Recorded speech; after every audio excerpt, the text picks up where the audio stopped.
Bonjour mes sœurs et frères en Jésus-Christ. Comment allez-vous ce matin? Bien, je l'espère. Si cela n'était, je prie Dieu qu'il pose sa main sur votre vie pour vous apporter la bénédiction.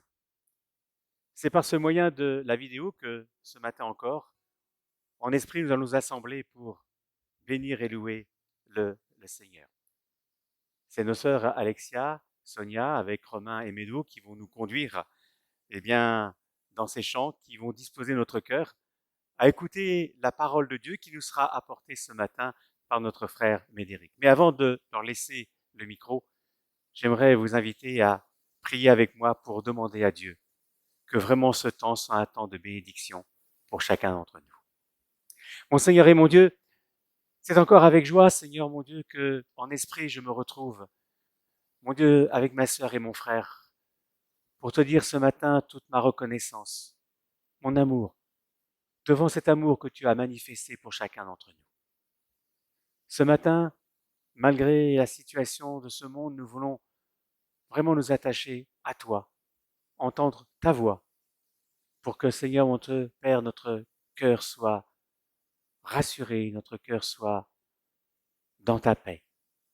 Oui, mon Seigneur, que ce matin, ton esprit nous conduise et que pour chacun, ce soit un moment de ressourcement, qu'à toi, grâce et gloire reviennent dans le beau nom de Jésus-Christ, notre divin Sauveur. Amen.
Lamentation 3, verset 25 nous dit « L'Éternel a de la bonté pour qui espère en lui, pour l'âme qui le cherche. » Et je me disais, c'est vrai que la période que l'on vit n'est pas simple. On peut peut-être avoir peur d'être seul. Mais mon frère, ma sœur, tu n'es jamais seul parce que Dieu est avec toi à chaque instant. Et au lieu de voir le côté qui peut être difficile de ce confinement, c'est voir ce côté avec ton Père qui sera toujours à tes côtés. Ce que je t'invite à faire réellement, pendant cette période, c'est chercher le cœur de ton Dieu. Passer du temps dans sa présence, parce que notre Dieu a tellement à nous apprendre. Il a tellement à nous montrer. Et je crois réellement que si on prend ce temps d'être en sa présence, de chercher son cœur, comme on cherche un trésor, on en ressortira grandi.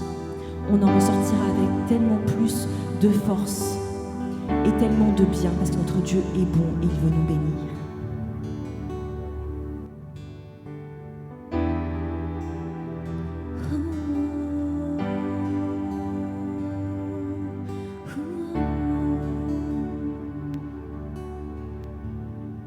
Captivé par ta présence,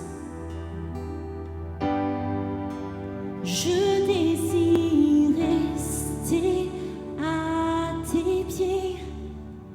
Captivé par ta sainte présence, je veux m'abandonner.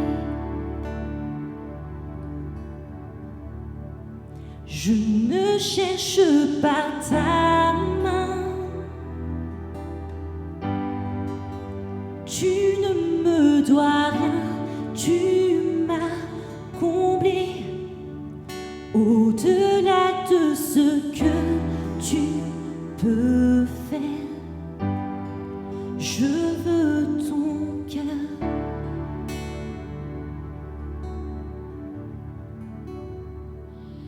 Pardonne-moi quand on n'est qu'une habitude. Pardonne-moi quand j'oublie pour qui je chante. Je veux tout recommencer.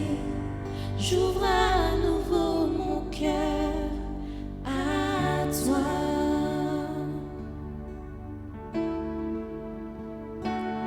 Pardonne-moi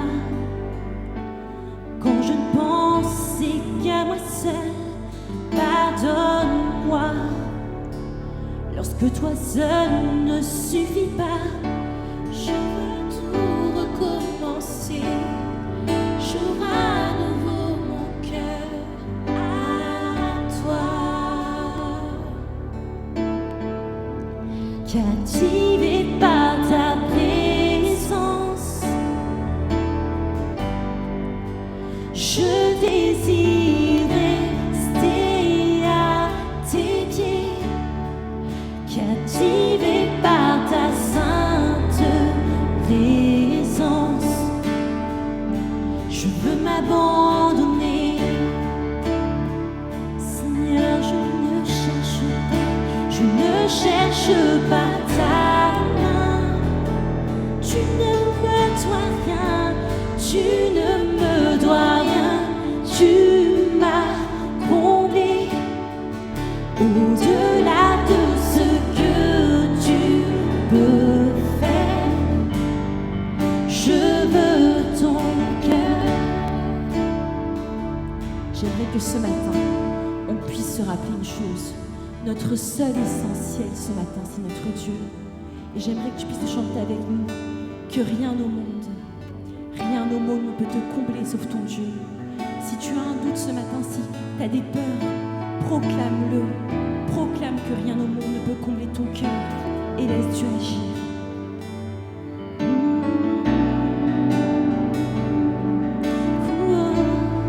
Je veux ton cœur, rien au monde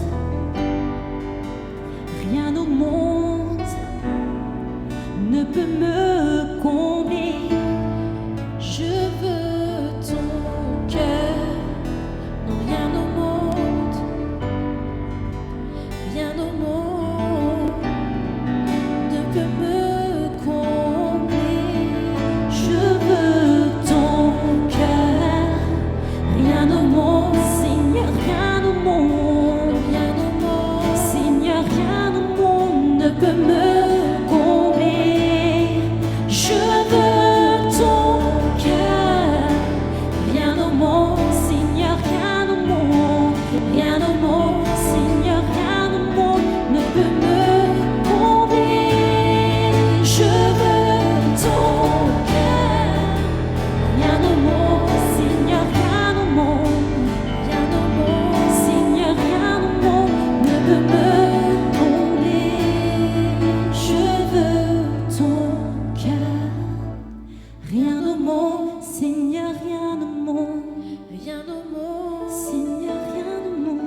Bonjour frères et sœurs. Après ce temps de louange où nous sommes placés dans la présence de Dieu, c'est une grâce pour moi et un privilège pour moi de pouvoir partager avec vous la parole de Dieu ce matin. Et vous savez, c'est vrai qu'on est physiquement pas tous ensemble ce matin, mais on a tendance à le dire, on le répète tout le temps. Mais Dieu est bel et bien présent partout, en tout lieu. Là où des hommes et des femmes le cherchent, Dieu se laisse trouver. Et je sais que dans vos maisons, je ne sais pas à quel moment vous allez regarder cette vidéo. Est-ce que vous serez dans les transports? Est-ce que vous serez en train de faire à manger, en train de courir derrière les enfants? Peu importe. Mais c'est un temps où je vous invite vraiment à vous focaliser et à écouter ce que le Seigneur a à vous dire, parce que je sais qu'il a quelque chose pour vous ce matin. Si je vous dis Noé, Abraham, nos grands frères vertueux dans la foi, des modèles, on a tendance à les idéaliser, à se dire que Abraham c'était un homme parfait, que Noé c'est quelqu'un qui n'a jamais bronché en rien du tout. Et pourtant, en Genèse chapitre 9 verset 20, il nous est relaté de Noé qu'il s'enivra, je le lis bien, il s'enivra. Et encore plus, on voit qu'à la suite de ça, son fils cadet, sa conduite n'a pas été approuvée par son père non plus. Et j'aimerais vous dire ceci ce matin, parce qu'en préparant ce message, j'ai cette pensée qui est venue, donc je ne sais pas, elle est peut-être pour quelqu'un ce matin. J'aimerais te rappeler une chose, ne te mortifie pas à cause de ce que font tes enfants. Toi, fais ta part et Dieu fera le reste. Tout être humain bronche d'une façon ou d'une autre. Et les parents ne font pas exception à cette règle. Seul Dieu est inébranlable. Seul Dieu ne bronche à aucun moment. Par contre, ce qu'il t'incombe à toi, parent, c'est de donner la bonne instruction à ton enfant afin qu'il puisse prendre ses propres décisions au temps convenable. Je referme ma parenthèse. Si je vous dis Abraham, moi personnellement, j'ai toujours idéalisé ce père des croyants. Et pourtant, en relisant son histoire il y a quelques jours, combien de fois a-t-il menti, présentant sa femme, Sarai, ou Sarah par la suite, comme étant sa sœur, craignant que la convoitise des autres hommes sur sa belle femme ne les conduise à le tuer. Mais cela encore ce matin, ça nous rappelle ceci. C'est que notre Dieu, en dépit de nos imperfections, peut et veut agir dans nos vies. La pensée que j'ai eue à cœur ce matin, je l'ai intitulée ainsi « Où est l'autel le plus proche ?» Selon votre culture, le contexte dans lequel vous évoluez, ce mot aura une signification et une image qui va être différente. Pour la plupart d'entre nous, quand on dit hôtel, on pense à hôtel Ibis, hôtel etc. Un endroit où on va passer la nuit, un endroit où on va pouvoir s'établir temporairement. Mais au temps biblique, quand on parlait d'hôtel, on pensait aussi à ces constructions faites de main d'homme où les hommes y offraient des sacrifices à leur divinité. J'ai moi-même autour de moi des personnes de confessions religieuses différentes, et chez certains, il y a des autels encore aujourd'hui qui peuvent avoir différentes formes, et même du temps biblique, c'était déjà le cas. Certaines fois, c'était des grandes pierres, d'autres fois, c'était d'autres édifices, mais peu importe. J'aimerais vous inviter à ouvrir vos Bibles dans le livre de la Genèse, chapitre 12, au verset 1er. Il est dit ceci. « L'Éternel dit à Abraham, va-t'en de ton pays, de ta patrie et de la maison de ton père, dans le pays que je te montrerai. Je ferai de toi une grande nation et je bénirai, je rendrai ton nom grand et tu seras une source de bénédiction. Je bénirai ceux qui te béniront et je maudirai ceux qui te maudiront et toutes les familles de la terre seront bénies en toi. » Abraham partit comme l'Éternel le lui avait dit et Lot partit avec lui. Abraham était âgé de 75 ans lorsqu'il sortit de Charan. Abraham prit Sarai, sa femme, et Lot, fils de son frère, avec tous les biens qu'ils possédaient, et les serviteurs qu'ils avaient acquis à Charan. Ils partirent pour aller dans le pays de Canaan, et ils arrivèrent au pays de Canaan. Abram parcourut le pays jusqu'au lieu nommé Sichem, jusqu'aux chênes de Morée, et les Cananéens étaient alors dans le pays. L'Éternel apparut à Abram et dit : « Je donnerai ce pays à ta postérité. » Et Abram bâtit là un autel à Utéel, à l'Éternel qui lui était apparu. Seigneur, je te prie de prendre le contrôle de ce temps, Seigneur. Alors que nous ouvrons ta parole, Seigneur, que tu puisses, par ton esprit, Seigneur, parler distinctement et clairement à chacun d'entre nous, Seigneur. À ton nom soit toute la gloire, mon Dieu. Amen. À l'époque des patriarches, les adorateurs érigeaient des autels partout où ils s'établissaient et où Dieu se manifestait à eux pour lui apporter des sacrifices. Il n'est à ce propos, pas étonnant qu'au lieu où Dieu rencontrait son peuple, à savoir le tabernacle, ce temple portatif ou encore le temple de Jérusalem lui-même, il y ait des autels. Arrêtons-nous quelques instants, on reviendra à notre texte, ne vous inquiétez pas, sur ces autels qui étaient placés aux abords et dans le tabernacle et dans le temple. Premièrement, il y avait un autel, celui des holocaustes, ou autrement appelé l'autel d'airain, qui était situé à l'extérieur. C'était un endroit où toute personne qui voulait entrer dans la présence de Dieu, dans le temple ou dans le tabernacle, ne pouvait pas contourner cet endroit. L'Holocauste, par définition, c'est un sacrifice entier. Bien sûr, nous y voyons l'image du sacrifice complet de notre Seigneur Jésus à la croix pour nous, qui nous permet de nous présenter devant notre Dieu. Car ceux qui s'approchent de Dieu doivent reconnaître leurs conditions de pécheurs, bien sûr, mais surtout, et c'est là où j'aimerais qu'on s'arrête ce matin, de purifier par le sang précieux de Christ. Dans le tabernacle encore, il y avait un deuxième autel, où bien sûr c'était uniquement le souverain sacrificateur qui le voyait, parce que le reste du peuple ne pouvait pas rentrer. Il y avait l'autel des parfums.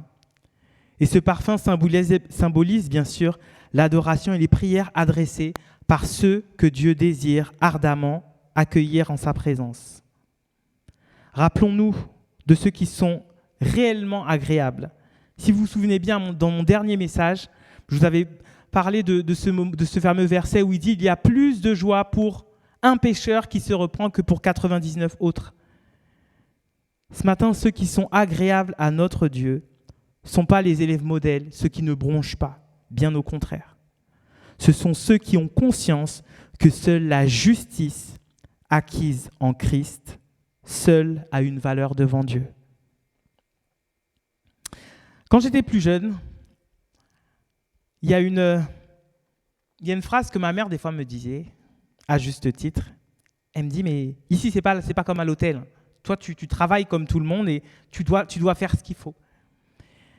Mais j'aimerais vous dire ce matin que c'est pas comme à l'hôtel HOTEL, l'endroit où on doit vous servir, mais dans nos maisons et là où nous nous trouvons, ça doit bien être comme à l'hôtel. Mais l'hôtel offert est là où on offre les sacrifices qui sont agréables à Dieu.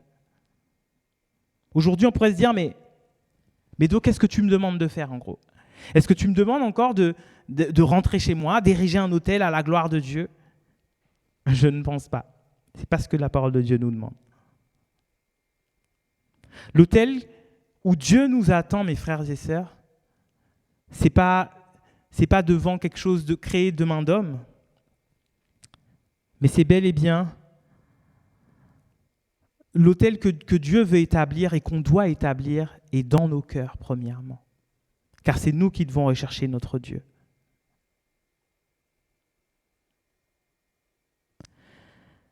J'aimerais succinctement revenir sur plusieurs occurrences d'autels à partir des vies, des tranches de vie de Noé et d'Abraham, où nous verrons que les actes et les dispositions de cœur des hommes qui révèrent Dieu et qui lui ont érigé un autel ont été fortement impactés par leur conscience de la présence de Dieu, par leur respect de qui était Dieu et par leur conscience du fait que le Seigneur était là et qu'il voyait ce qu'il faisait. Premièrement, dans Genèse 8, 20, il nous est dit, c'est juste après le déluge, quand les eaux ont diminué sur la terre, que Noé est sorti de l'arche avec tous les animaux. Genèse 8, verset 20 nous dit, Noé bâtit un autel à l'Éternel. Il prit de toutes les bêtes pures et de tous les oiseaux purs et il offrit des holocaustes sur l'autel. Celles et ceux qui révèrent le Seigneur ont compris une chose, c'est qu'il y a un besoin de consécration. Alors que l'humanité vient de subir une pause, tout s'arrête, en tout cas à l'échelle de l'humanité tout du moins.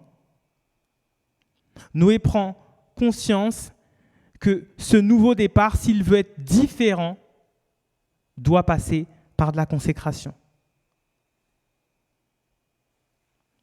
Et ça me rappelle ceci ce matin, c'est qu'il y a certains moments où, pour prendre de nouvelles directions, pour prendre peut-être un virage, des fois il va falloir nous séparer de certaines choses, si celles-ci nous conduisent dans la mauvaise voie. Encore dans Genèse chapitre 12, versets 7 et 8, il est dit, cette fois-ci c'est d'Abraham qu'on parle, l'Éternel apparut à Abraham et dit « Je donnerai ce pays à ta postérité. » Et Abraham bâtit là un autel à l'Éternel qui lui était apparu. Il se transporta de là vers la montagne à l'orient de Béthel et il dressa ses tentes, ayant Béthel à l'occident et Laï à l'orient. Il bâtit encore là un autel à l'Éternel et il invoqua le nom de l'Éternel. On voit encore là que c'est suite à l'appel de Dieu de quitter sa famille, sa patrie, sa famille. Tu quitteras ta famille, ta patrie, et je ne me rappelle plus du dernier, ce n'est pas grave, mais vous le savez là où vous êtes. Et moi, ça me rappelle une chose, c'est que un des éléments indissociables de tout disciple de Dieu est l'obéissance et la confiance en ce que Dieu dit. Au moment où Abraham bâtit cet autel, remettons-nous un peu à sa place. Il a quitté tous ses repères, tout ce qui le sécurisait, tout ce qu'il avait toujours connu. Il arrive à un endroit où il est étranger, alors qu'il était à un endroit où c'était un endroit où sa famille et lui s'étaient établis. Humainement parlant, toutes les perspectives, c'est un point d'interrogation. Et à ce moment-là, cet homme va ériger un autel en l'honneur de son Dieu, en disant « Seigneur », moi c'est comme ça que je le comprends, « Seigneur, j'ai obéi à ta voix, j'ai obéi à ce que tu m'as prescrit. Mais plus que ça, en érigeant cet autel, j'ai confiance que ce que tu m'as dit, tu vas l'accomplir. » Encore, dans Genèse chapitre 13, verset 18, encore Abraham dont on parle, Abraham leva ses tentes et vint habiter parmi les chênes de Mamré qui sont près d'Hébron, et il bâtit là un autel à l'Éternel. Ce verset isolé, peut-être vous dire, mais qu'est-ce qu'il est en train de nous raconter ? Remettons-nous dans le contexte de ce verset-là. Ce verset-là arrive au moment où Abraham et son neveu Lot, les deux ont de grandes propriétés, ont beaucoup de bergers, ont beaucoup de troupeaux, et à un moment, il y a une discorde entre les bergers de l'un et de l'autre. Et on voit qu'Abraham, de par sa position, de par le fait qu'il était plus âgé que l'autre, aurait pu prendre l'ascendant sur lui en disant c'est moi et toi fais ce que tu dois faire. Ce n'est pas du tout ce que cet homme a fait. Cet homme a dit non, il est inconvenant qu'il y ait du trouble entre toi et moi. Il s'est écarté. Ceux qui révèrent Dieu, ceux qui ont conscience de qui est Dieu, comprennent qu'il y a une notion qui est indissociable de la personne de Dieu, c'est son amour. Et l'amour de Dieu doit nous pousser à être avant tout des ouvriers de paix avec ceux qui nous entourent. On ne peut pas dire qu'on aime Dieu si on cherche toujours à avoir raison, si on cherche toujours à avoir le dernier mot, quel que soit, parce que ce n'est pas ce que Christ lui a fait. Quand on l'a méprisé, il y a des moments où il est resté la bouche fermée. Peut-être que tu passes par un moment, un contexte familial où c'est difficile, où tu as l'impression que ton bon droit passe pour du tort. Mais j'aimerais te rappeler ce matin que c'est Dieu qui justifie et non toi. Tant que ça dépend de toi, sois en paix avec ceux qui t'entourent. C'est valable aussi même avec notre entourage, avec nos collègues, avec nos amis, peu importe. L'amour de Dieu doit nous pousser à toujours être des ouvriers de paix et non de destruction. C'est beaucoup plus facile de prendre n'importe quel objet, de le jeter et de l'éclater, plutôt que de le reprendre et de recoller tous les morceaux. Et il y a bien des fois où si on laissait l'amour de Dieu inspirer nos comportements, inspirer nos prises de parole, il y a plein de conflits qui n'auraient pas lieu. Et même quand le conflit éclate, je prie, en tout cas c'est ma prière à moi, que le Seigneur nous donne l'attitude sage pour pouvoir arrêter et pas amplifier un conflit qui est déjà installé. La dernière occurrence que je vais voir avec vous est dans Genèse chapitre 22, verset 9. C'est au moment où Dieu dit à Abraham de donner son fils, son unique Isaac, en sacrifice. Vous le savez très bien, vous qui avez déjà lu la Bible, que Abraham dira, mais on va aller adorer Dieu. Genèse 22, verset 9 nous dit « Lorsqu'ils furent arrivés au lieu que Dieu lui avait dit, Abraham y éleva un autel et rangea le bois. Il lia son fils Isaac et le mit sur l'autel par-dessus le bois. » Ceux qui révèrent Dieu, ceux qui cherchent Dieu, auront conscience d'une chose, c'est qu'il y a des instants où quand on révérera Dieu, on devra renoncer à nous-mêmes. On devra renoncer à faire notre propre volonté au profit de la volonté de notre Dieu. J'aimerais vous laisser avec cette pensée. Les différents lieux où Abraham a érigé des autels étaient certes pour démontrer et pour montrer qu'il révérait Dieu. Mais il y a une chose aussi qu'il voulait montrer par là, c'est que l'endroit où il établissait ses autels était un endroit que, même si par ses yeux il ne voyait pas encore, Dieu lui avait déjà acquis. Et on a des fois un quotidien où, comme ce qui est en train de vivre notre pays et le monde entier, où on se dit, mais qu'est-ce qui est en train de se passer ?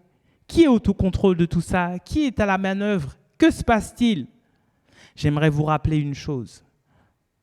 Nous servons et nous connaissons celui qui est le maître des temps et des circonstances. L'Écriture dit qu'il est le début et la fin. Rien ne sera rajouté.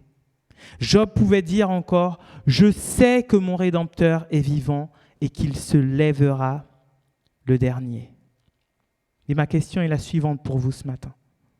Dans nos maisons, dans nos travails, dans nos raisonnements, dans nos relations, dans nos paroles, ressentons, est-ce que ceux qui nous entourent sentent l'influence de la présence de Dieu ? Rien ne sert d'afficher et de mettre un poisson derrière ta voiture ou de te mettre un tatouage où il est marqué « Jésus t'aime ». Il nous faut être ce que nous proclamions. La présence de Dieu et le fait que nous le révérions doit impacter tous les domaines de notre vie. Ce reconfinement, mes frères et sœurs, peut être vécu comme une énième crise. Mais moi, j'aimerais qu'il soit pour nous l'occasion d'enlever de nos cœurs ce qui peut obstruer l'autel que nous avons érigé à notre Dieu, en l'honneur de notre Dieu dans nos cœurs. Qu'on puisse tirer profit de ce temps, au lieu de nous agiter. Effectivement, comme Abraham, on ne sait pas de quoi notre lendemain sera fait. Au moment où Dieu lui dit « quitte ta famille, quitte ta patrie, etc. » Vous savez très bien que je ne me rappelle pas de la suite. Il a un moment où il n'a plus de perspective d'avenir. Tu n'as peut-être plus de perspective aujourd'hui. Et j'ai envie de te dire que c'est le cas de la majeure partie des personnes. Mais, rappelons-nous ceci. Notre Dieu cheminera toujours à nos côtés. C'est ce que sa parole déclare. Et ce matin, si tu es complètement abattu, si tu es complètement agité, sache que ton Dieu travaille au-delà de ce que tu peux voir. Sache que ton Dieu a déjà préparé de merveilleuses choses pour toi pour la suite et qu'il pourvoira comme il l'a toujours fait. Soyez bénis, mes frères et sœurs. Seigneur, merci. Merci pour cette glorieuse perspective que nous avons de savoir que nos vies sont entre tes mains, Seigneur. C'est vrai que, Seigneur, nous pouvons, Seigneur, comme nos grands frères dans la foi, broncher à certains moments. Nous pouvons même nous détourner de toi, Seigneur. Mais ta parole qui nous montre l'intégralité des vies, en tout cas des tranches de vie que tu as voulu qu'ils soient consignées dans ta parole, Seigneur, nous montre qu'en dépit de tout cela, Seigneur, tu veux nous bénir. Qu'en dépit de tout cela, tu es celui qui te glorifie, même dans nos faiblesses. Je te prie, Seigneur, pour tous mes bien-aimés, afin que, Seigneur, dans ces temps, dans le contexte dans lequel nous vivons, il t'a plu de nous faire naître au XXIe siècle, Seigneur. Tu sais pourquoi. Et tu sais ce que tu as à faire au travers de nos vies, Seigneur. Sers-toi de nous, Seigneur. Et Seigneur, moi, je veux encore voir ta gloire, Seigneur. Pas la gloire telle que je l'ai en tête, Seigneur, mais la gloire comme toi, tu le souhaites, Seigneur, dans ces temps si troublés. Car, Seigneur, tant que ton Église, tu nous maintiens ici, c'est que tu as quelque chose à faire. Et Seigneur, je veux être attentif et répondre à ton appel, Seigneur. Fortifie chacun d'entre nous ce matin et que ton nom soit loué. Amen. Après cette exhortation, ayons un moment pour louer et adorer notre Seigneur. Moment où, comme dimanche dernier, je vous inviterai, si vous le souhaitez, chez vous à prendre le repas du Seigneur en vous munissant d'un morceau de pain et d'un peu de ce fruit de la vigne, en nous rappelant ces paroles de l'apôtre Paul dans sa lettre aux Colossiens, qui nous disait que si autrefois nous étions spirituellement morts à cause de nos fautes, parce que nous étions des incirconcis, des païens, maintenant, Dieu nous a fait revivre avec le Christ. Il nous a pardonné toutes nos fautes. Il a annulé le document qui nous accusait et qui énonçait nos fautes qui étaient contraires à ses dispositions. Il l'a supprimé en le clouant à la croix. Oui, que ce matin nous puissions, en partageant ce pain et ce vin, que nous puissions nous rappeler l'amour de Dieu manifesté en Jésus-Christ et que nous puissions élever notre voix pour l'apporter notre reconnaissance.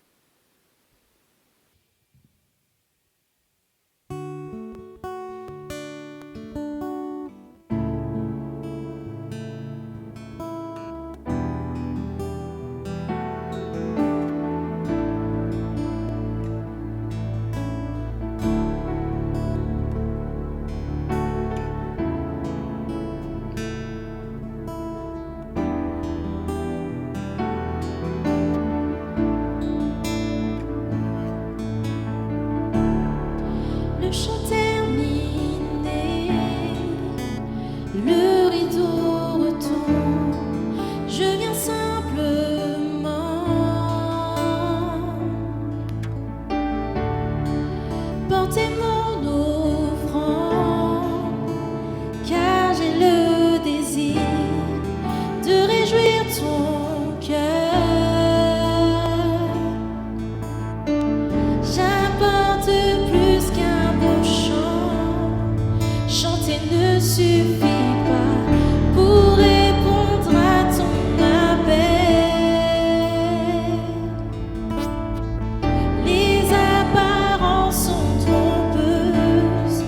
Tu vois bien au-delà.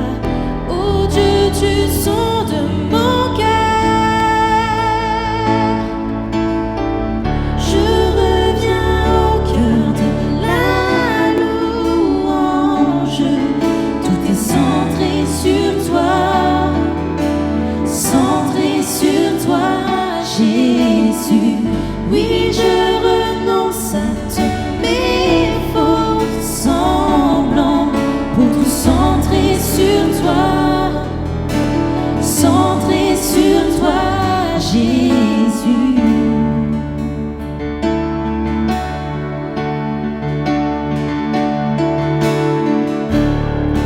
Roi d'éternité, qui peut exprimer ce dont tu es dit?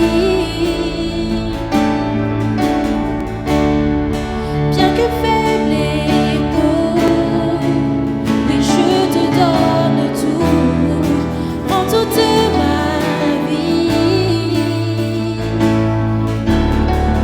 J'apporte plus qu'un beau chant. Chanter ne suffit pas pour répondre à ton appel. Les apparences sont trompeuses. Tu vois bien